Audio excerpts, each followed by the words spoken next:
So in this video, we're going to be going over another application of derivatives, and this is going to be the mean value theorem. The main question we're going to be answering is that when is the instantaneous rate of change equal to the average rate of change? So instantaneous rate of change refers to the derivative or the tangent of a certain curve, and the average rate of change refers to the secant line of a certain curve. So the mean value theorem. So the first are the requirements. So it's the function f of x should be continuous on closed interval a b, and it should be differentiable on open interval a b. If that function satisfies both of those conditions, then we can move on to part 2, where it says then there exists at least one point c, and this is between the interval a b, such that f prime of c is equal to f of b minus f of a over b minus a. Or you can rewrite this and say f of b minus f of a is equal to f prime of c times b minus a. But it's usually going to be seen in this this slope form. So this is similar to the slope formula, where m is equal to y2 minus y1 over x2 minus x1. However, we're going to make it a little more sophisticated and apply this to derivatives and graphing specifically. So, before we actually go into examples and stuff like that, we just defined the mean value theorem. However, I want to actually show you a graphical representation of what we just said. So say this blue curve is the function f of x. So this is the function f of x right here. In order to just visualize the mean value theorem, we want to make a secant line from one point to another within that curve. So we're gonna label this point right here, this point A, this point B, and I already made the secant line. So right here from point A to point B, this is the secant line. This is one of the secant lines of this function, right?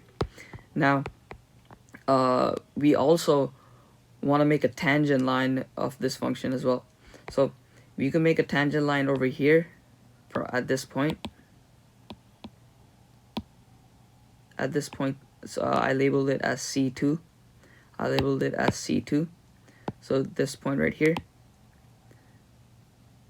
and we can make a little, already made one, but I'll show that. So that's one of the tangent lines, and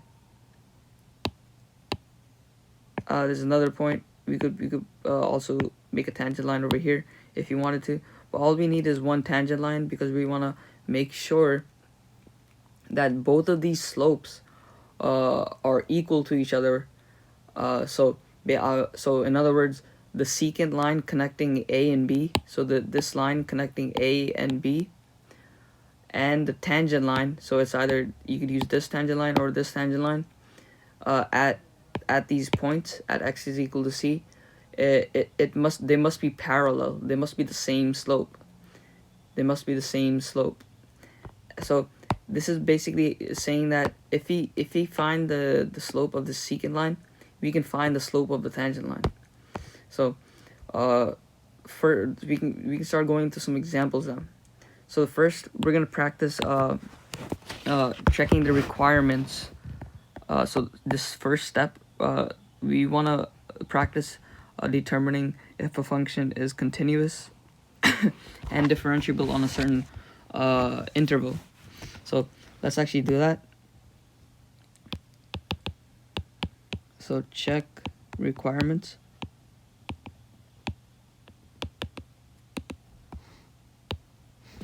So let's see, when does I'm gonna make the mean value theorem, I'm gonna make it a little acronym, MVT. When does the MVT apply to y is equal to radical x squared minus x minus 2. So what we're going to do, we see that there's a radical, and there's a restricted domain. So first thing we're going to do is set this inside function greater than or equal to 0, since x squared. So since square root of x, it looks something like this. It looks like that. You see how its domain is from 0 to infinity. So its domain is restricted. So it's restricted. So what we want to do is actually first find the proper domain of this function. So it matches up with the mean value theorem, and we can actually apply the mean value theorem. So we're going to set x squared minus x minus 2 greater than or equal to 0. We factor x squared minus x minus 2, and we get x, x minus 2, x plus 1 is greater than or equal to 0. And now just like any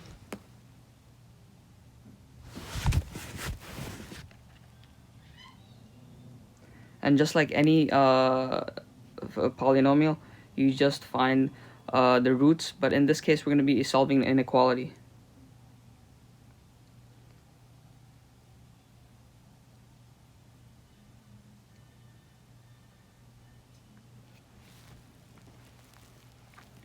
So when we solve for this inequality, we get the values x is equal to 2 and x is equal to -1.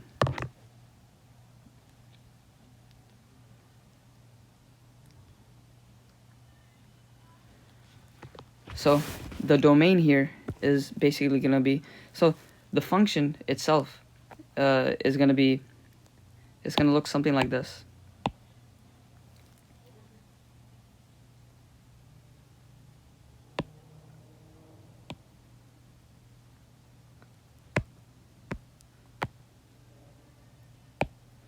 So we know the roots are -1 and 2. Alright, now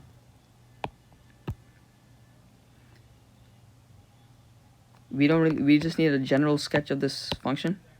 We just need to know where it's increasing and decreasing. So this is a general sketch of this function with its restricted domain. So you can see that its domain, in order to apply the MVT, is gonna need to be -infinity to -1. This is including -1, and 2 to infinity. This domain is where the MVT can be applied for this function. So in between -1 and 2, this function is not going to be, you can't use the MVT within that domain. So over here, this function is negative. Over here, this function is positive. So from -infinity to -1, this function is positive. From -1 to +2, this function is negative. And from 2 to infinity, this function is positive. Actually, from -1 to 2, this function is negative. So this is the domain of this question.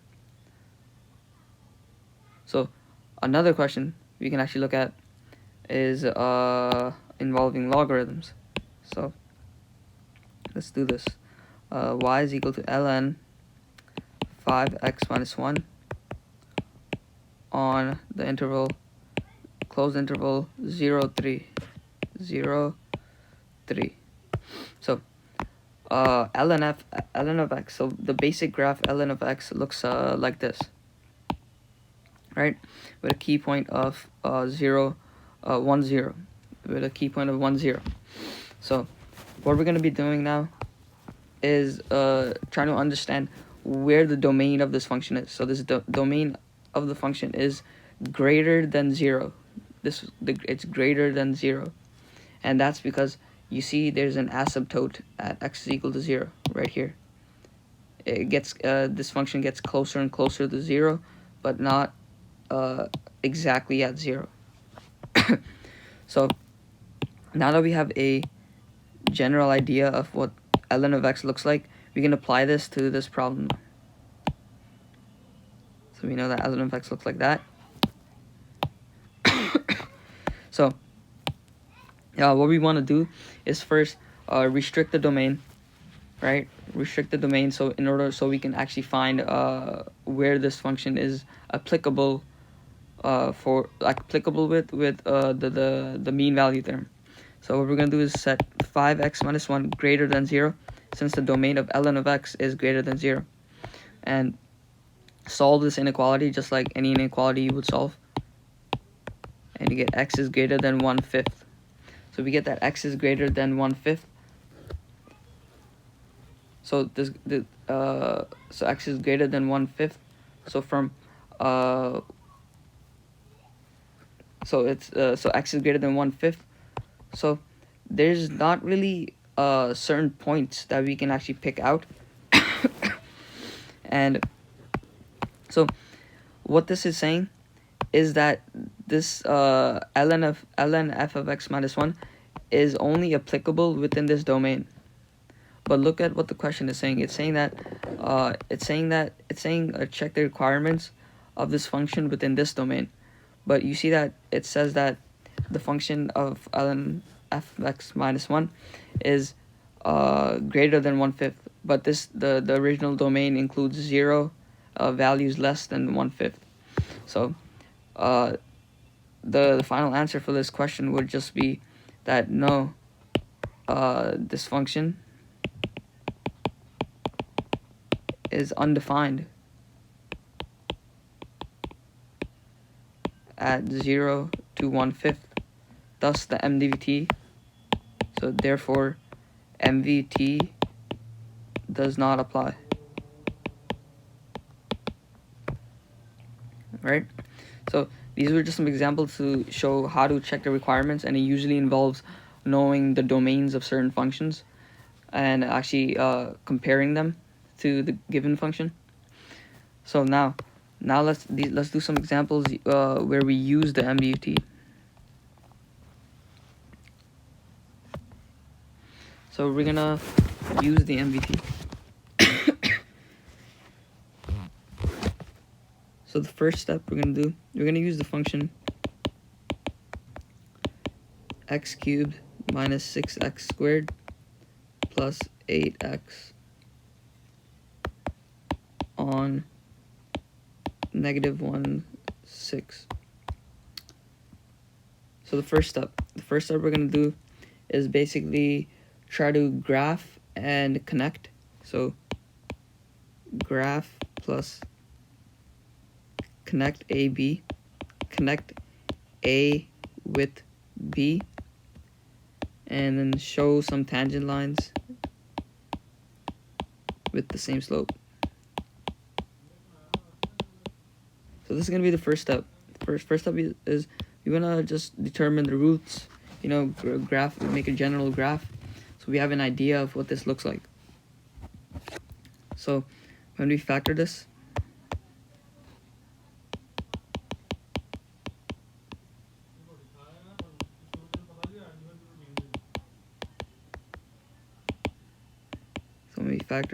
this is just simple factoring. We factor out the x,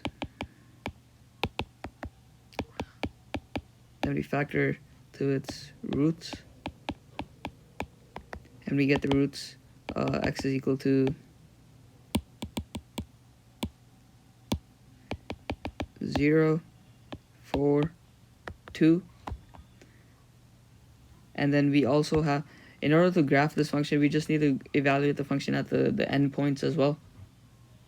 We should evaluate the function at the endpoint, so we just have a general area where we can actually just draw the curve. So at f of -1, this function is equal to -15, and you can just find that using a calculator. I already have these values calculated out. and at f of 6, the value is 48. So now we can just draw a simple graph, in order to just visualize what we're actually writing out.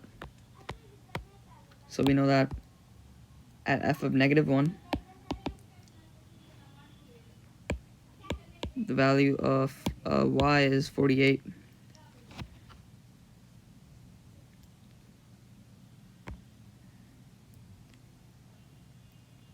Actually, f of 6. So f of 6, the value of this function is 48. So right here.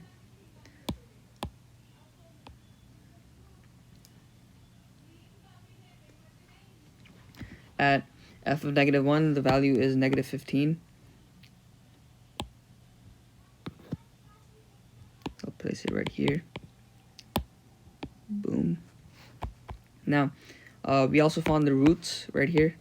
So when x is equal to 0, when y is equal to 0, we have x is equal to 0, x is equal to 4, x is equal to 2. So we're gonna write that out. So for 1, 2, 3, 4, and 5. So we know we have roots at 0, we have roots at 2, we have a root at 4. So now we can just draw a simple curve. It doesn't matter where the curve is going up and down. We just need to draw general tangent lines and a secant line. So let's just draw the curve as something like this. So something like that. that's a fine. This is a perfect, like, a general way to see this problem. So now what we're gonna do is just draw a secant line that's gonna be connecting points A and B. So I'm gonna say that this is point A, this is point B. That's the secant line. So this is the secant line right here. And we know that point B is simply the end point, right? So 6, 48. And we know that point A is the other end point. So it's just -1, -15. Now we just need to make you can make a tangent line here, or we can make a tangent line here, but I'll just make a tangent line. You can make it anywhere, but it just has to be parallel with that secant line. So I'll say that I'm gonna make a tangent line right here. I'll try to make it as parallel I can make it. So there you go. So this is the tangent line right here. I'm gonna say this is the tangent. This is the tangent. And this right here is the secant. And when we were going over the mean value theorem, we said that, let me actually go back to that. We said that the secant line can help us determine the tangent line, the slope of the tangent line. So that's exactly what we're going to be doing. So we already have the points we need to calculate the slope of the secant line, right? So all we really have to do is just calculate that slope. So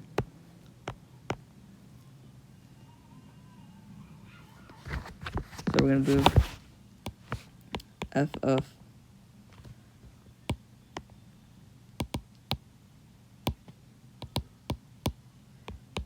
of b minus f of a over b minus a.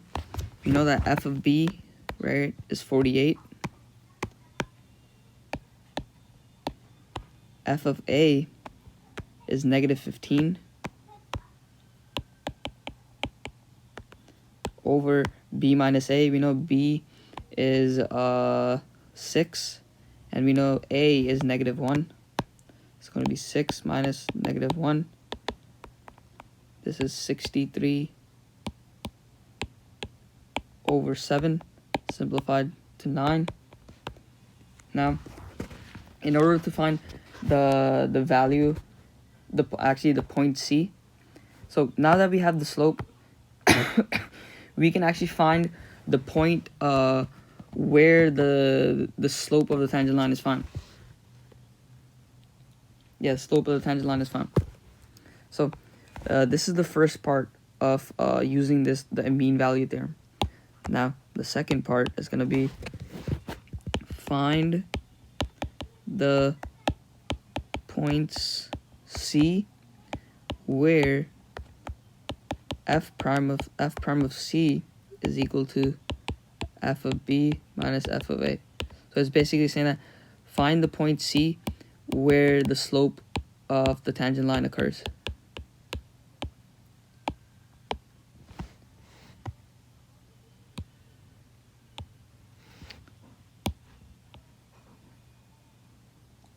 So what we're going to do now, we already found the slope right here. We already found the slope. This is the slope of the secant line, right? So we know that m of the slope of the secant line is 9, right?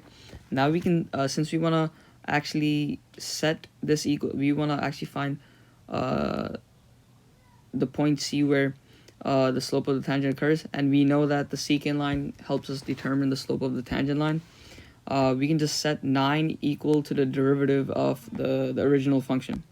So the original function was x cubed minus 6x squared plus 8x. So this is the original function. Now what we have to do is find the derivative of this original function. So it's simply 3x squared minus 12x plus 8. Right? Now what we have to do is just set this derivative equal to 9. So let's do that. 3x squared minus 12x plus 8 is equal to 9. Now we just solve like any regular equation. We subtract 8. Actually, no. We subtract 9. You get 3x squared minus 12x minus 1 is equal to 0. Now, from at this point, we can't really factor using our regular way of factoring. But we have to use the quadratic formula. So the quadratic formula is b plus minus b squared minus 4ac over 2a. So now you just plug in values. This is just regular algebra. So 12 plus minus 12 squared minus 4, 3 times 1 over 2 times 3.